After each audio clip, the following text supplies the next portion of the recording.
முன்னாடி அவங்க சொன்னதான் அண்ணன் வந்தாங்கன்றவங்க அப்படியே இருக்கு. இப்போ நவுந்துடும். அந்த வண்டி வந்துருச்சுல, அந்த பிரச்சனை வந்துருச்சுல, கொஞ்சம் முன்னாடி போவாதான்னு கேட்குறேன். வண்டி முன்னாடி போகணும், கொஞ்சம் போக சொல்லுங்க.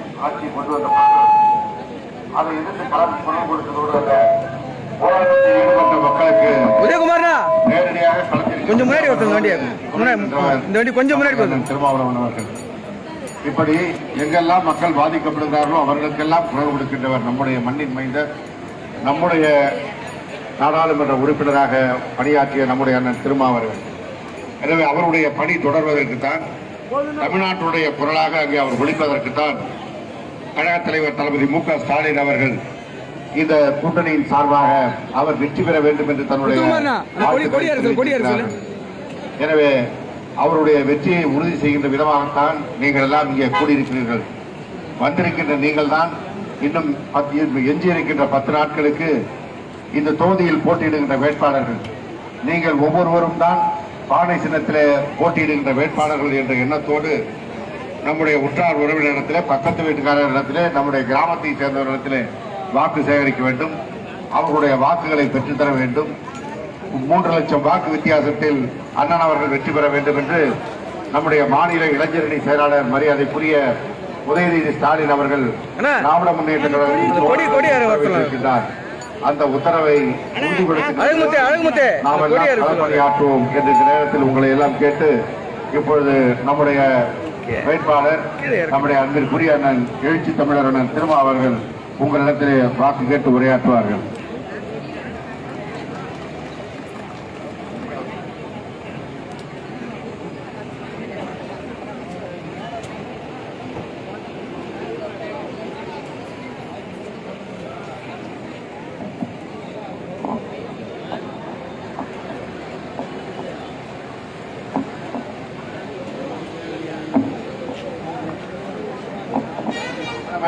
கொஞ்சம் மேல வந்தாங்க, அப்பதான் தெரியுமா?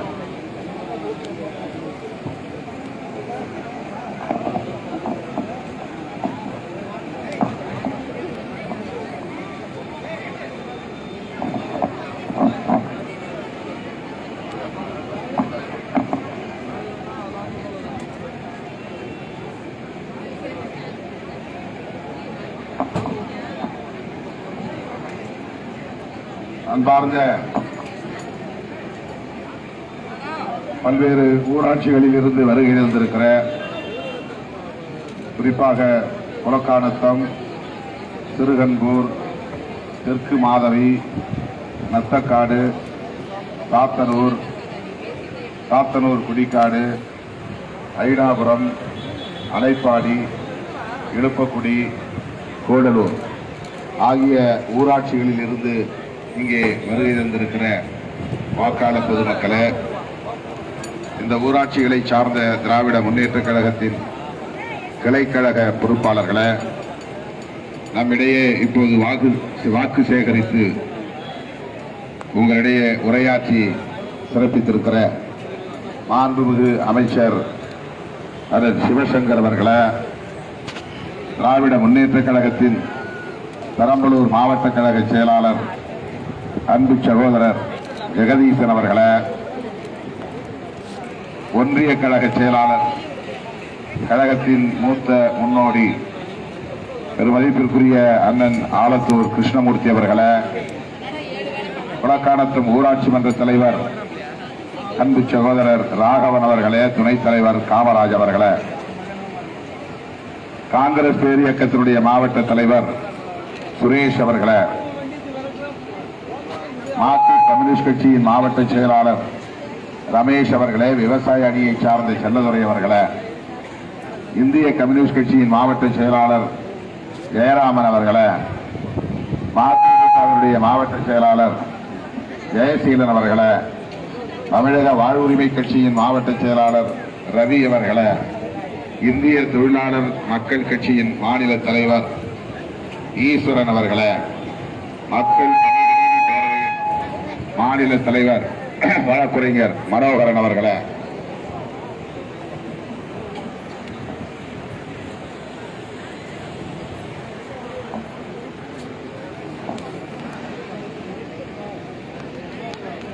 மற்றும் குடும்ப கவுண்டர் சமுதாய தலைவர்கள், மக்கள் சமூக நீதி பேரவையை சார்ந்த பொறுப்பாளர்கள், திரு ராஜேந்திரன் அவர்களே, திரு ஜெயராமன் அவர்களே, திரு நடராஜன் அவர்களே, திராவிட முன்னேற்ற கழகம், காங்கிரஸ் பேர் இயக்கம், இந்திய கம்யூனிஸ்ட் கட்சி, மார்க்சிஸ்ட் கம்யூனிஸ்ட் கட்சி, மறுமலர்ச்சி திராவிட முன்னேற்ற கழகம், இந்திய யூனியன் முஸ்லீம் லீக், மனிதநேய மக்கள் கட்சி, தமிழக வாழ்வுரிமை கட்சி, மக்கள் நீதி மையம், குடும்ப கவுண்டர் சமுதாய சங்கம் உள்ளிட்ட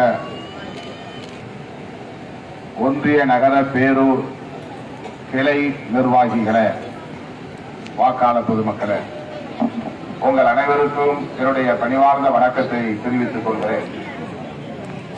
கொளுத்தும் வெயிலில் நீண்ட நேரமாக காத்திருக்கிறீர்கள். ஊர் ஊராக வந்து ஒவ்வொரு ஊராட்சியிலும் உங்களை சந்திக்க வேண்டும், வாக்கு சேகரிக்க வேண்டும். ஆனால் நமக்கு இருக்கிற நாட்கள் இன்னும் 15 நாட்கள் தான். ஒரு சட்டமன்ற தொகுதிக்கு ஊர் ஊராக வந்து உங்களை எல்லாம் சந்திக்க வேண்டும் என்று முடிவெடுத்தால் ஒரு சட்டமன்ற தொகுதிக்கு குறைந்தது 7 நாட்கள் தேவைப்படும். 6 அல்லது 7 நாட்கள். அப்போதுதான் எல்லா குக்கிராமங்களுக்கும் வந்து பார்க்க முடியும். அப்படி பார்த்தால் நாடாளுமன்ற தொகுதியிலே மொத்தம் 6 சட்டமன்ற தொகுதி குறைந்தது 40 நாட்களாகவும் தேவைப்படும். விடாமல் பிரச்சாரம் செய்தால் ஒவ்வொரு ஊருக்கும் வர வேண்டுமானால் நமக்கு இருப்பது இன்னும் 15 நாட்கள் தான்.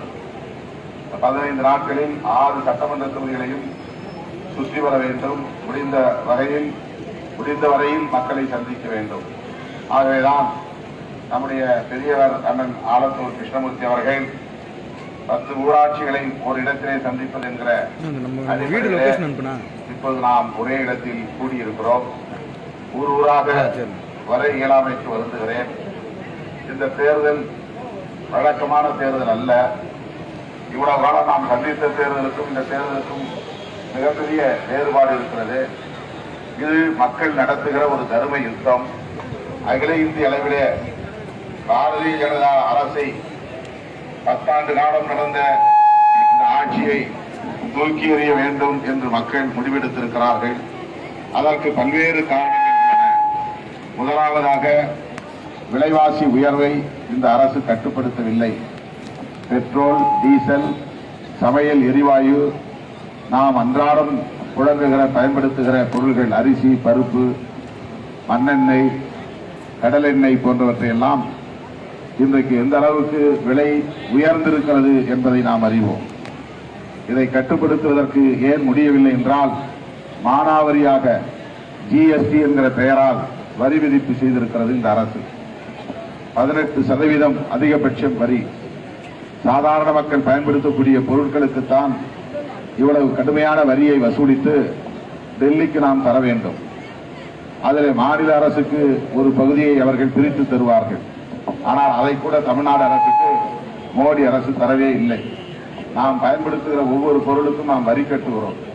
₹1 உள்ள ஒரு பொருளுக்கு 18 காசு கூடுதலாக நாம் வரி செலுத்துகிறோம். ₹100 கொடுத்து வாங்குகிற ஒரு பொருளுக்கு ₹18 கூடுதலாக வரி செலுத்துகிறோம். அந்த ₹18 வரி, அரசாங்கத்துக்கு கொடுக்கிற வரி. ஆனால் உண்மையா அந்த பொருளுடைய விலை ₹100 தான். போக்குவரத்து சார்ஜ் உட்பட எல்லாம் சேர்ந்து ₹100.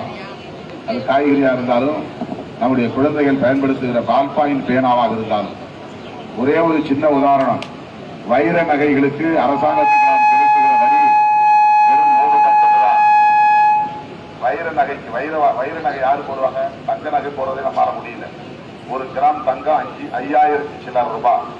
இப்ப 1 பவுன் தங்கம் 51,000 ரூபாய். 51,000 இருந்தாலும் 1 சவரன் நகை எடுக்க முடியும். 1 கிராம் 2 கிராம் எடுக்கணும்னா இப்ப 10,000 இருந்தாலும் 2 கிராம் மூக்குத்தி போட முடியும். நம்ம இந்த அளவுக்கு விலைவாசி உயர்ந்ததற்கு காரணம் அரசாங்கம் விதித்திருக்கிற ஜிஎஸ்டி என்கிற வரி தான். ஜிஎஸ்டிங்கிற வரி ஒவ்வொரு பொருளுக்கும் ₹18 அதிகபட்சம். வைர நகைக்கு ₹3. நம்ம பிள்ளைங்க பயன்படுத்துகிற பால்பாயின் பேனாவுக்கு ₹18. பால்பாயின் பேனாவுக்கு ₹18. பேனா எழுதுனாங்க இல்லையா, மை பேனா, அது ₹100 பேனா வாங்கணும்னா ₹18 எக்ஸ்ட்ரா நம்ம கொடுக்கணும். ₹118. இந்த மாதிரி வரி விதித்ததுனால்தான் விலைவாசி உயர்வு மானாவரியா ஏறி. சாதாரண மக்கள் பயன்படுத்தக்கூடிய எல்லா பொருளுக்கும் அதிகபட்சமான விலை. மிகப்பெரிய கோடீஸ்வரர்கள் பயன்படுத்தக்கூடிய பொருட்களுக்கெல்லாம் சாதாரணமான விலை. சில பொருட்களுக்கு வரியே கிடையாது. இப்படிப்பட்ட ஒரு அரசு கார்பரேட் நிறுவனங்கள் பெரிய பெரிய கோடீஸ்வரர்களுக்கு 1000 கோடி 10,000 கோடி 1 லட்சம் கோடி 2 லட்சம் கோடின்னு கடன் கொடுக்குறாங்க. அந்த கடனை வசூலிக்காம அவங்களால முடியல, அவங்க திவாலா ஆயிட்டாங்க, அவங்க வெளிநாட்டுக்கு தப்பிச்சு ஓடிட்டாங்க, அதனால அவங்க தர வேண்டாம், தள்ளுபடி பண்றோம் அப்படின்னு தள்ளுபடி பண்ணுற அரசாங்கம் தான் மோடி அரசாங்கம். நாம போய் பேங்க்ல ஒரு 50,000 லோன் வாங்குறோம்னா குறிப்பிட்ட காலத்துல டியூ கட்டலன்னா பேங்க்ல இருந்து வீட்டுக்கு வந்துடலாம். டிராக்டர் வாங்கினா டிராக்டர் போய் பிடிச்சிடலாம், அந்த டிராக்டர் ஓட்ட விட மாட்டான். 2 வீலர் வாங்கினோம்னா 2 வீலர் பிடிக்கிட்டு போயிடுவான். நாம அந்த 50,000 திருப்பி தரலன்னா அவ்வளவு நெருக்கடி தர்றான். பிள்ளைங்களுக்கு படிக்கிறதுக்கு டவுன் கேட்க போனோம்னா தரமாட்டேங்கிறான். அதுக்கு 1008 கேள்வி ஒன்றுல திருப்பி கட்ட முடியுமா அப்படின்னு கேட்கறான். ஆனா அதானி அம்பானி மாதிரியான பெரிய பெரிய குஜராத் முதலாளிகளுக்கெல்லாம் ஆயிரக்கணக்கான கோடினா எவ்வளவு யோசிச்சு பாருங்க. 100 லட்சம் தான் 1 கோடி ரூபாய். நம்மளால 1 லட்சம் ரூபாய் மொத்தமா பார்க்க முடியாது. 100 லட்சம் ரூபாய்ங்கிறதா 1 கோடி. அந்த மாதிரி ஆயிரக்கணக்கான கோடி அவங்களுக்கு நிலமும் குறைந்த விலையில கொடுக்குறான். மின்சார கட்டணம் மிக மிக குறைவான கட்டணம். பல கம்பெனிகளுக்கு மின்சாரம் இலவசமாகவே கொடுக்குறான். அவ்வளவு கொடுத்துட்டு அவங்களால கட்ட முடியல, அவங்க கடன் ஆயிட்டாங்க, நஷ்டமாயிருச்சு, அதனால அவங்க திருப்பி கட்ட வேண்டாம், அதை நாங்கள் தள்ளுபடி பண்றோம். அந்த நஷ்டத்தை அரசாங்கம் ஏற்றுது. அரசாங்கம் ஏற்றுதுன்னா என்ன அர்த்தம்? நம்ம தலையில கட்டுறது. அதுதான் ஜிஎஸ்டி வரி. அவங்க வாங்கிட்டு ஏமாத்திட்டு போன பணத்துக்கெல்லாம் அதை ஈடு கட்டுறதுக்காக நம்ம தலையில கட்டுற வரி தான் ஜிஎஸ்டி வரி. நீங்க வாங்குற ஒவ்வொரு பொருளுக்கும் பணம் வரி கட்டி தான் வாங்கிக்கணும். நாம வெறுமனே ஒரு தீப்பெட்டி வாங்கி வந்து 10 ரூபா காசு கொடுத்து 10 ரூபா கொடுத்துட்டு இன்னைக்கு ஒரு டீ என்ன விலை, ஒரு இட்லி என்ன விலை, இட்லிக்கு ஜிஎஸ்டி வரி, டீக்கு ஜிஎஸ்டி வரி, எல்லாத்துக்கும் வரி செலுத்துறோம். இவ்வளவு மோசமா விலைவாசி உயர்வு ஆனதற்கு காரணமே மோடி அரசாங்கத்தினுடைய தவறான பொருளாதார கொள்கை தான். அதே மாதிரி விவசாயிகளுக்கு எதிராக இந்தியாவில் இப்படி ஒரு சட்டம் வந்ததே இல்லை. அதே மாதிரி இதுவரையிலும் ஒரு அரசாங்கத்தை எதிர்த்து 1.25 வருஷம் விவசாயிகள் தொடர்ந்து போராட்டம் நடத்துறாங்கன்னா அது மோடி அரசாங்கத்தை எதிர்த்துதான். 1.25 வருஷம் போராட்டம் நடத்துது. இப்ப நாமெல்லாம் போராட்டம்னா 1 மணி நேரம் வெயில ஒரு ஆர்ப்பாட்டம் பண்ணி கலைஞ்சு போயிடுவோம். ஆனா பஞ்சாப் ஹரியானா மாநிலத்தில் விவசாயிகள் குடும்பமா கத்திச்சோறு கட்டிக்கிட்டு அரிசி பருப்பு எடுத்துக்கிட்டு ஸ்டவ் எடுத்துட்டு ரோட்லேயே சமைச்சு சாப்பிட்டுட்டு ரோட்லேயே படுத்து தூங்கினாங்க. நாங்க போயிட்டு வந்தோம். அதுதான் இங்க அமைச்சர் அண்ணன் மாண்புமிகு சிவசங்கர் சொன்னார். அந்த விவசாயிகள் போராட்டத்துக்கு போய் ஆதரவு கொடுத்து அவங்களோட நான் போய் 3 மணி நேரம் உட்கார்ந்துருந்தேன். உங்க போராட்டத்திற்கு விடுதலை சிறுத்தைகள் ஆதரவு, தமிழ்நாடு மக்களின் சார்பில் நாங்கள் ஆதரவு தெரிவிக்கிறோம். அந்த பக்கம் டெல்லி பக்கம் போன எங்களை போலீஸ் அரெஸ்ட் பண்ணிட்டாங்க, ராணுவத்தை வச்சு. அதுக்கப்புறம் அவங்களுக்கு தெரிவிக்காம மறைமுகமா நாங்க போய் இன்னொரு பக்கத்துல போய் ஹரியானா பக்கத்துல போய் அந்த போராட்டத்தை நடத்தின மேடைக்கே போய் அவங்களோட நான் 3-4 மணி நேரம் உட்கார்ந்து வந்தோம், ஆதரவு தெரிவித்து வந்தோம். 1.25 வருஷம் போராட்டம் நடத்தினாங்க. அதுக்கு பிறகு அந்த அரசாங்கம் மோடி அரசாங்கம் பணிந்து அந்த சட்டத்தெல்லாம் திரும்ப பெற்றுட்டாங்க. அப்படி விவசாயிகள் போராட்டம், தொழிலாளர்கள் சம்பந்தமான போராட்டம் கடுமையா இன்னைக்கு நடந்துகிட்டு இருக்கு. வட இந்திய மாநிலங்கள்ல இன்னைக்கு நடந்துகிட்டே இருக்கிறாங்க. தினம் போராட்டம் நடந்துகிட்டு 44 சட்டம் இருந்துச்சு தொழிலாளர்களுக்கு பாதுகாப்பு சட்டம். அவ்வளவையும் மாற்றி 4 சட்டமா மாத்திட்டாரு மோடி. அதுல தொழிலாளர்கள் தங்க வைக்க முடியாது, போராட்டம் நடத்த முடியாது, போனஸ் கேட்க முடியாது, பல நெருக்கடிகள். அவ்வளவு மோசமான சட்டம். இப்படிப்பட்ட ஆட்சி இருக்கக்கூடாதுன்னு திமுக மட்டும் சொல்லல, காங்கிரஸ் மட்டும் சொல்லல, கம்யூனிஸ்ட் மட்டும் சொல்லல, கட்சி சாராத பொதுமக்களே போராடி கொண்டிருக்கிறார் வட இந்தியாவில். அங்க வெறும் என்ன சொல்றா, ஜெய் ஸ்ரீராம் ஜெய் ஸ்ரீராம் சொல்லி வெறும் மத உணர்வை தூண்டி நாமெல்லாம் இந்துக்கள் நம்ம ஒற்றுமையா இருக்கணும் அப்படின்னு சொல்லி மக்களை ஏமாத்திட்டு இருக்கிறாங்கிறது புரிஞ்சுக்கிட்டாங்க. மக்கள் இதை புரிஞ்சுக்கிட்டாங்க. அவங்க இப்ப தோற்கடிக்கிறதுக்கு தயாரா இருக்கிறாங்க. இதை புரிந்து கொண்ட தமிழக முதல்வர், திராவிட முன்னேற்ற கழகத்தின் தலைவர் அண்ணன் தளபதி ஸ்டாலின் அவர்கள் அகில இந்திய அளவில் பயணம் செய்து எல்லா தலைவர்களையும் ஒருங்கிணைத்தார். 1977 முத்தமிழறிஞர் கலைஞர் அவர்கள் எப்படி ஜனதாயங்கிற ஒரு கூட்டணியை உருவாக்கினாரோ அதே போல 2024 கடந்த 2 ஆண்டுகளாக இந்தியா முழுவதும் பயணம் செய்து உத்தரப்பிரதேசத்திலே அகிலேஷ் யாதவ், பீகாரிலே தேஜஸ்வி யாதவ், டெல்லியிலே அரவிந்த் கெஜ்ரிவால், மேற்கு வங்கத்திலே மம்தா பானர்ஜி, மகாராஷ்டிராவிலே உத்தவ் தாக்கரே என்று எல்லா தலைவர்களையும் சந்தித்து அவர்களை எல்லாம் ஒருங்கிணைத்து நமக்கு எடப்பாடி பெரிய எதிரி கிடையாது, நரேந்திர மோடி தான் எதிரி, நரேந்திர மோடி தான் எதிரி. அதிமுக நமக்கு ஒரு பொருட்டே இல்லை, பிஜேபி இந்த நாட்டை விட்டு விரட்டியே தீர வேண்டும் என்று ஒரு கூட்டணியை, என்ன கூட்டணி, இந்தியா என்கிற கூட்டணி, இதை உருவாக்கிய பெருமை தமிழக முதல்வர் முத்தமிழறிஞர் கலைஞர் அவர்களின் அரசியல் வாரிசு அண்ணன் தளபதி ஸ்டாலின் அவர்களை சார். அவர்தான் இந்த கூட்டணி உருவாக்கினார். அவருடைய நோக்கம் இந்த ஆட்சிக்கு, பிஜேபி ஆட்சி, மோடி ஆட்சி தொடரக்கூடாது. காங்கிரஸோட இவங்க எல்லாம் சேரமாட்டோம் தயங்கி ஒதுங்கி நின்னாங்க. மம்தா பானர்ஜி, அரவிந்த் கெஜ்ரிவால் எல்லாம் தயங்கி நின்னாங்க. காங்கிரஸோட தான் சேரணும். காங்கிரஸோட சேர்த்து நம்ம எல்லாம் ஒன்னா நின்னாலும் நம்ம ஓட்டு செதறக்கூடாது, இந்திய அளவில் செதறக்கூடாது. இதை பேசி சரி செய்தவர், எல்லோரையும் ஒருங்கிணைத்தவர் தமிழக முதல்வர் அண்ணன் தளபதி ஸ்டாலின் அவர்கள். அதனால்தான் அவருடைய கரத்தை இன்றைக்கு விடுதலை சிறுத்தைகள் இறுக பற்றி நிற்கிறோம், உற்ற துணையாக இருக்கிறோம். அண்ணன் அவர்கள் எடுக்கிற முயற்சி வெற்றி பெற வேண்டும். மோடி அரசை வீழ்த்த வேண்டும், அந்த அரசை அப்புறப்படுத்த வேண்டும். அப்போதுதான் அந்த நாட்டை பாதுகாக்க முடியும். அவங்க மீண்டும் ஆட்சிக்கு வந்தா ரேஷன் கடை இருக்காது, மீண்டும் ஆட்சிக்கு வந்தா 100 நாள் வேலை இருக்காது, மீண்டும் ஆட்சிக்கு வந்தா எஸ்சி எஸ்டி எம்பிசி ஓபிசி பெற்றுக் கொண்டிருக்கிற இடஒதுக்கீடு இருக்காது, மீண்டும் ஆட்சிக்கு வந்தால் எலெக்ஷனே நடக்காது. அதிபர் ஆட்சி முறையை கொண்டு வந்துருவார் அந்த மோடி. அதுக்கப்புறம் அவரை யாராலையும் மாற்ற முடியாது. அவர் 10-15 நிமிஷத்துக்கு அவரே அதிபராக இருப்பார். அதனாலதான் ஒரே தேசம் ஒரே தேர்தல்ங்கிறார், ஒரே தேசம் ஒரே மதங்கிறார், ஒரே தேசம் ஒரே கலாச்சாரங்கிறார். இதெல்லாம் எதுக்குன்னா, நீ தனித்தனி கட்சியா இருந்தா மாநில கட்சிகள் உருவாகுது, வளருது, திமுக வளருது, மாநிலங்கள்ல உணர்வுகள் வளருது. இதெல்லாம் அழிச்சிட்டு இந்தியா முழுக்க ஒரே நாடாகணும், ஒரே கலாச்சாரமாகணும், அதுக்கு ஒரே கட்சி தான் வேணும், ஒரே ஆட்சி தான் வேணும். இதுதான் பிஜேபியுடைய கொள்கை. இந்த ஆபத்தை உணர்ந்து கொண்ட ஜனநாயக சக்திகள் எல்லோரும் போராடுகிறாங்க. அந்த ஜனநாயக சக்திகளை வழிநடத்தக்கூடிய மிகப்பெரிய தேசிய தலைவராக இன்றைக்கு எல்லோரும் மத்தியிலும் அகில இந்திய அளவிலே உயர்ந்து நிற்பவர் அண்ணன் தளபதி ஸ்டாலின் அவர்கள் உயர்ந்து நிற்கிறார். இது உண்மை, 100% உண்மை. அவருடைய கரத்தை வலுப்படுத்துவதற்கு இந்த தொகுதியில் நீங்கள் ஆணை சின்னத்திலே வாக்களிக்க வேண்டும். அவர் விரும்பியதை போல தமிழ்நாடு முழுக்க 40க்கு 40 நாம் வெற்றி பெற்றால் அகில இந்திய அளவிலே மோடியை தூக்கி எறிய முடியும். இந்த தேர்தல் எடப்பாடிக்கு எதிரான தேர்தல் அல்ல, அதிமுகவுக்கு எதிரான தேர்தல் அல்ல, பிஜேபிக்கு எதிரான தேர்தல், மோடிக்கு எதிரான தேர்தல். எனவே உங்கள் பொன்னான வாக்குகளை, முத்தான வாக்குகளை பானை சின்னத்திலே முத்திரையிடுங்கள். பானை சின்னத்திலே, இந்த பானை சின்னத்திலே முத்திரையிட்டு பெருவாரியான வாக்குகளின் வித்தியாசத்தில் வெற்றி பெறச் செய்யுங்கள் என்று கேட்டு இந்த சிறப்பான வரவேற்பு நல்கிய உங்கள் அனைவருக்கும் என்னுடைய நெஞ்சார்ந்த நன்றியை தெரிவித்து அடுத்த பாயிண்ட்டுக்கு செல்ல இருப்பதனால் விடைபெறுகிறோம். நன்றி, வணக்கம்.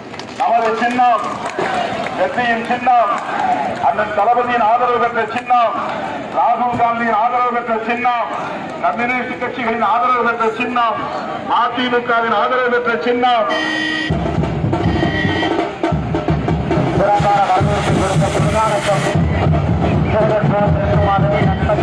சாத்தனூர், குளக்காரத்தம், ஐராபுரம், அடைப்பாடி, கூடலும் போன்ற பகுதிகளில்